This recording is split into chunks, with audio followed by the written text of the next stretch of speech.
We have two special guests in the studio with us today, and delighted to have with us David Mulig, who is the Director of Support Services at Access, and we have veteran Jay Jacobson. And gentlemen, thanks for coming in. Thank you for having us. And David, you're here to help us get more information about the Access VA program. Correct. What is it? What are you doing? Yeah, so the Access program is a program which we're looking at as a priority for us, is to make sure that all veterans have a home that they deserve.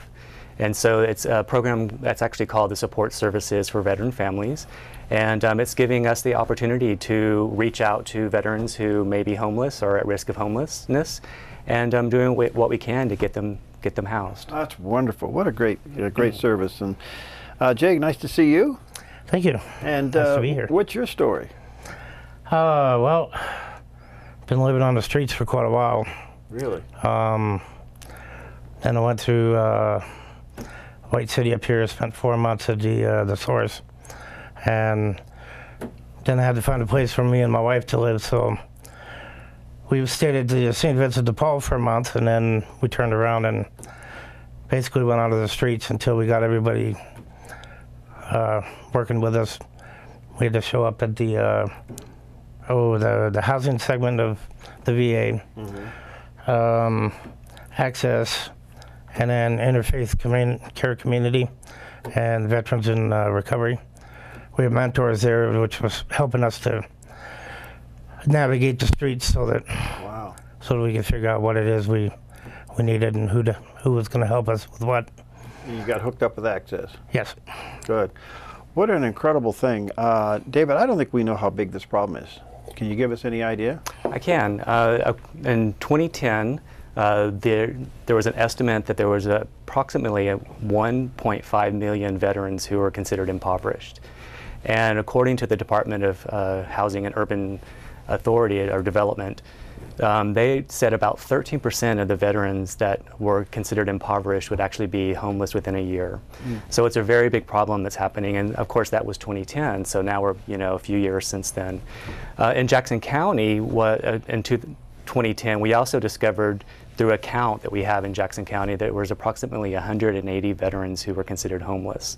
And again, that was in 2010, so now we're further on, and that doesn't count the people who we weren't able to get outreach and get into the community and actually count. So the problem is prevalent. There are veterans who are coming back who are not finding jobs, or they're coming back and their income is less than, say $19,000 a year, and that's considered very low income. And so someone such as Jay or a member of a veteran's family, if they're considered low income, they can certainly come in and talk with Access and tap into some of these services. So. All right. So how do you connect Jay with a house? How's that work? Yeah. So what would happen when a veteran came in and went through our eligibility requirements? We have those.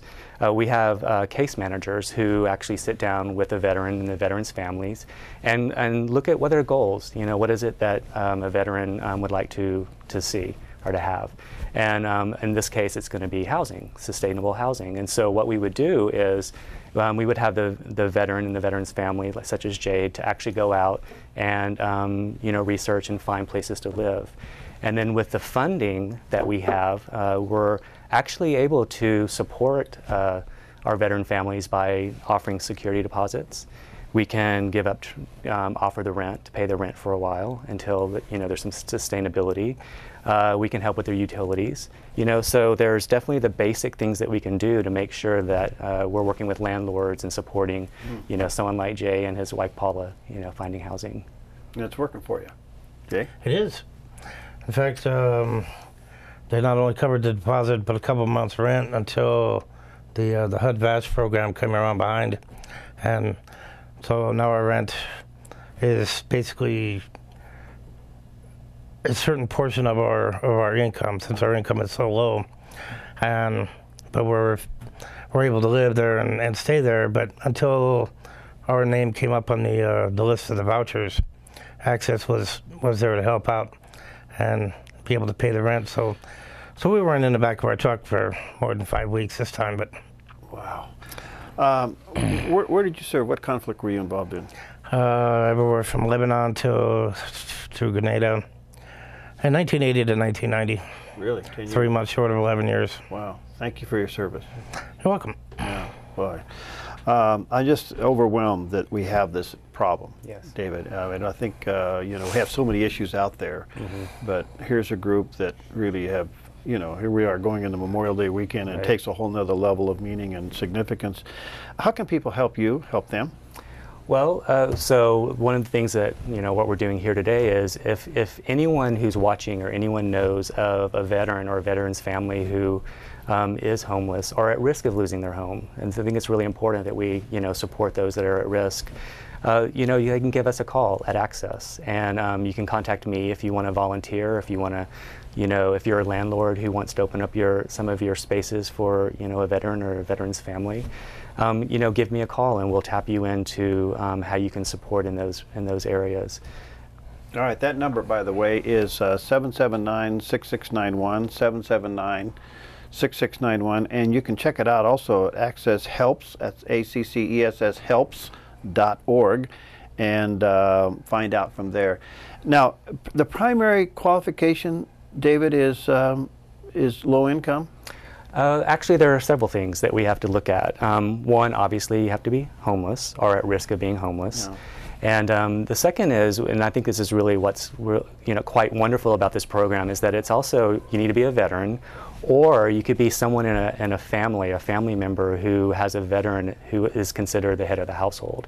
So a spouse or a partner can actually contact us and receive some services also.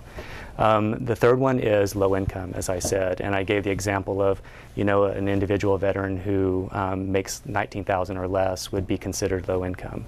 So those are the three requirements that we have, and then from there, you know, we need a little bit of paperwork, and, you know, we can start working with you. Well, it's just amazing, and in your own story, Jay, I'm trying to get my mind around it. You know, how long were you homeless, you and your wife? Well, for 8 years, we kind of lived in the back of a van, back of a pickup with a canopy, towing trailers from parking lot to parking lot,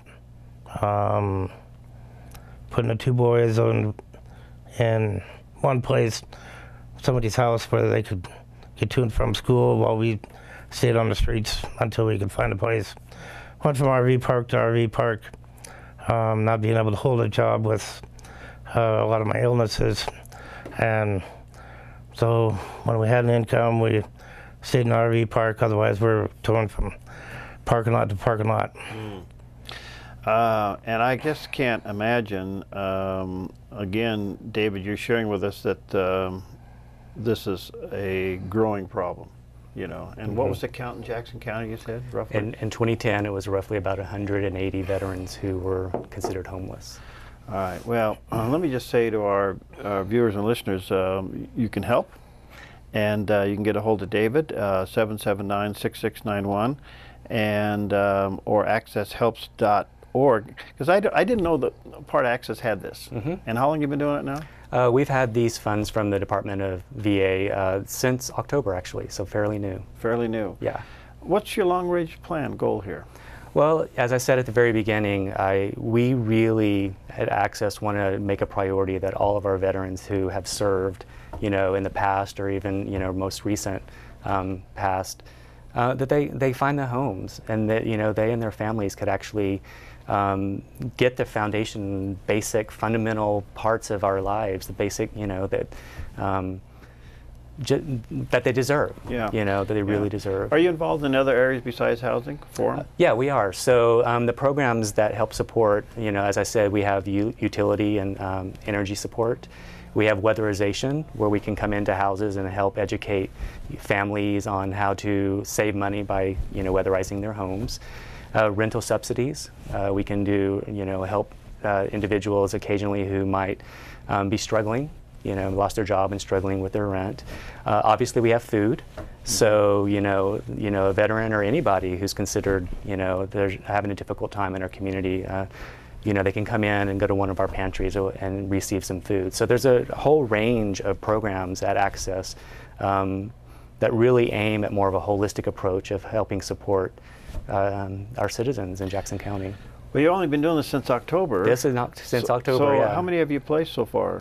Yeah, well, so we actually share these fundings with 2 other community action agencies in the Southern Oregon. So we're in 5 counties. Wow. And at our last count last month, we actually have served in a variety of different ways 155 veterans. Wow. Yeah, it's pretty impressive with you know, 5 counties and have that many veterans have been touched by this work. Now, you assist them in getting started. Is there a follow-up, or is your goal to get them started and then, of course, other agencies to help them sustain that? Yeah, correct. So I don't think we could be successful if we didn't have our partners. Right. You know, because, you know, Access can do one piece and be a stepping stone, and then there's a variety of different community agencies in Jackson County. So part of the support that a veteran would receive is not only what we can do, but referrals into the community. Ultimately, we really want housing stability, you know, so we're going to help someone get started, get their feet on the ground. We're going to follow them for months, and then, you know, other ways that we can support them include child care. So maybe, you know, someone needs to go to work and we need to help them with their child care, or car repairs. Jay was having some difficulty with his truck recently, and we were able to help him, you know, because that's a cost that interferes, you know, with his ability.